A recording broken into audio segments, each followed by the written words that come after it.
Assalamualaikum warahmatullahi wabarakatuh. Saya Rotun Kurniasi Fauzia dari Prodi Hukum Keluarga Islam. Alhamdulillahirrabbilalamin. Wassalatu wassalam asrofil anbiya wal mursalin wa ala alihi wa sahbihi ajma'in amma ba'du. Alhamdulillahirrabbilalamin. Segala puji bagi Allah Subhanahu wa Ta'ala, Rabb semesta alam, yang mana hanya berkat nikmat dan rahmatnya saya bisa memenuhi tugas UTS dari Pak Edi Sugianto yang akan membahas tentang Al-Quran sebagai ajaran dasar Islam. Pertama-tama di sini saya akan membahas pengertian Al-Quran. Al-Quran secara etimologi berasal dari kata qura'a, yaqra'u, qira'atan atau Qur'anan, yang artinya mengumpulkan dan menghimpun. Sedangkan secara terminologi, ajaran Al-Quran adalah kalam Allah yang diturunkan kepada Rasul dan penutup para nabinya Muhammad SAW, diawali dengan surat Al-Fatihah dan diakhiri dengan surat An-Nas. Dan menurut para ulama klasik, Al-Quran sumber agama Islam pertama dan utama yang memuat firman-firman wahyu Allah, semua benar dengan yang disampaikan oleh malaikat Jibril kepada Nabi Muhammad SAW. Berikutnya ada otentisitas Al-Quran. Al-Quran adalah sumber ajaran Islam yang utama. Al-Quran adalah wahyu Allah yang diturunkan kepada Rasulnya Nabi Muhammad SAW dan dijaga, dipelihara oleh Allah Subhanahu wa Ta'ala sesuai dengan firman-Nya sebagai berikut. A'udzubillahi minasyaitonirrajim. Bismillahirrahmanirrahim. Inna nahnu nazzalna dzikra wa inna lahu lahafizun. Yang artinya sesungguhnya kamilah yang menurunkan Al-Quran dan sesungguhnya kami benar-benar memeliharanya. Quran surat Al-Hijr ayat 9. Ayat tersebut di atas secara tegas memuat janji Allah Subhanahu wa Ta'ala untuk senantiasa menjaga otentisitas Al-Quran. Penggalan ayat yang berbunyi wa inna lahu lahafizun sebagai dijelaskan oleh mufasir setidaknya mengandung dua pengertian penting terkait dengan pemeliharaan otentisitas kitab suci Al-Quran.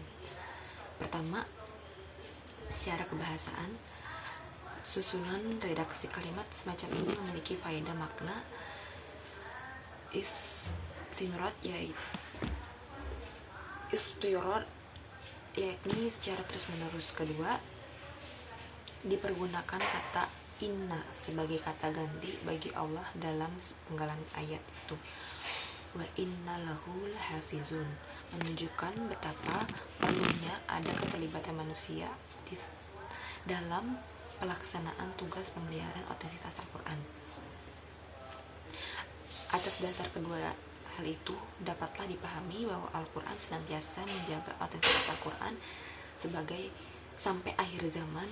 Hanya saja dalam aktivitas pemeliharaannya itu, Tuhan menuntut kepada manusia agar ikut berperan aktif di dalamnya. Dengan adanya jaminan setegas ini, maka setiap muslim percaya betul dan wajib percaya bahwa apa yang dibaca dan didengarkan sebagai Al-Quran seperti sekarang ini tidak berbeda sedikit pun dengan Al-Quran yang pernah dibaca oleh Rasulullah SAW. Dan berikutnya di sini ada disiplin ilmu. Apa sih macam-macam disiplin ilmu itu yang bersumber pada Al-Quran? Latar belakang turunannya ayat-ayat Al-Quran disebut asbab al-nuzul atau asbabul nuzul, dijadikan sebagai alat yang perlu untuk menerapkan makna yang tepat dan firman Allah sebagaimana caranya agar orang-orang sekitar lingkungan Nabi memahami perintah-perintah Al-Quran. Disiplin ilmu yang bersumber pada Al-Quran tersebut sebagai berikut. Ada 4 ya. Yang pertama itu teknologi Islam atau ilmu tauhid. Ilmu tauhid disebut juga ilmu kalam, yaitu ilmu yang membahas tentang keesaan Tuhan dan wujud Allah dengan segala sifatnya. Yang berikutnya ada ilmu hukum.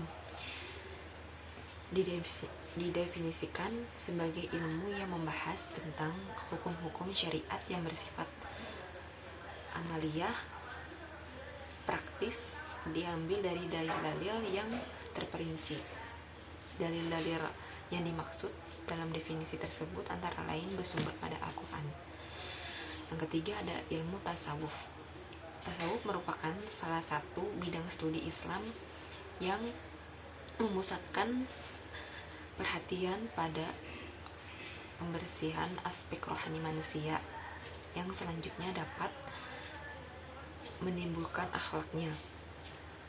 Yang keempat itu ada ilmu filsafat, ilmu yang berbicara tentang segala sesuatu yang ada untuk dicari hakikat atau dasar pimpinannya secara sistematif, radikal, dan universal.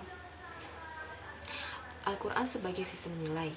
Al-Quran tidak hanya sebagai petunjuk bagi semua umat tertentu dan untuk periode waktu tertentu, melainkan menjadi petunjuk yang universal dan sepanjang waktu.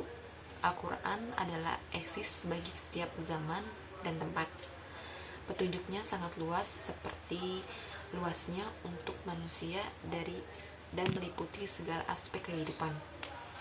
Tuntutan dan anjuran untuk mempelajari Al-Quran dan menggali kandungannya serta menyebarkan ajaran-ajarannya dalam praktek kehidupan masyarakat. Al-Quran bersifat rasional dan mendorong umat manusia untuk mewujudkan kemajuan dan kemakmuran kesejahteraan. Sekian pembahasan saya tentang Al-Quran sebagai sumber dasar ajaran Islam. Kurang lebihnya mohon maaf.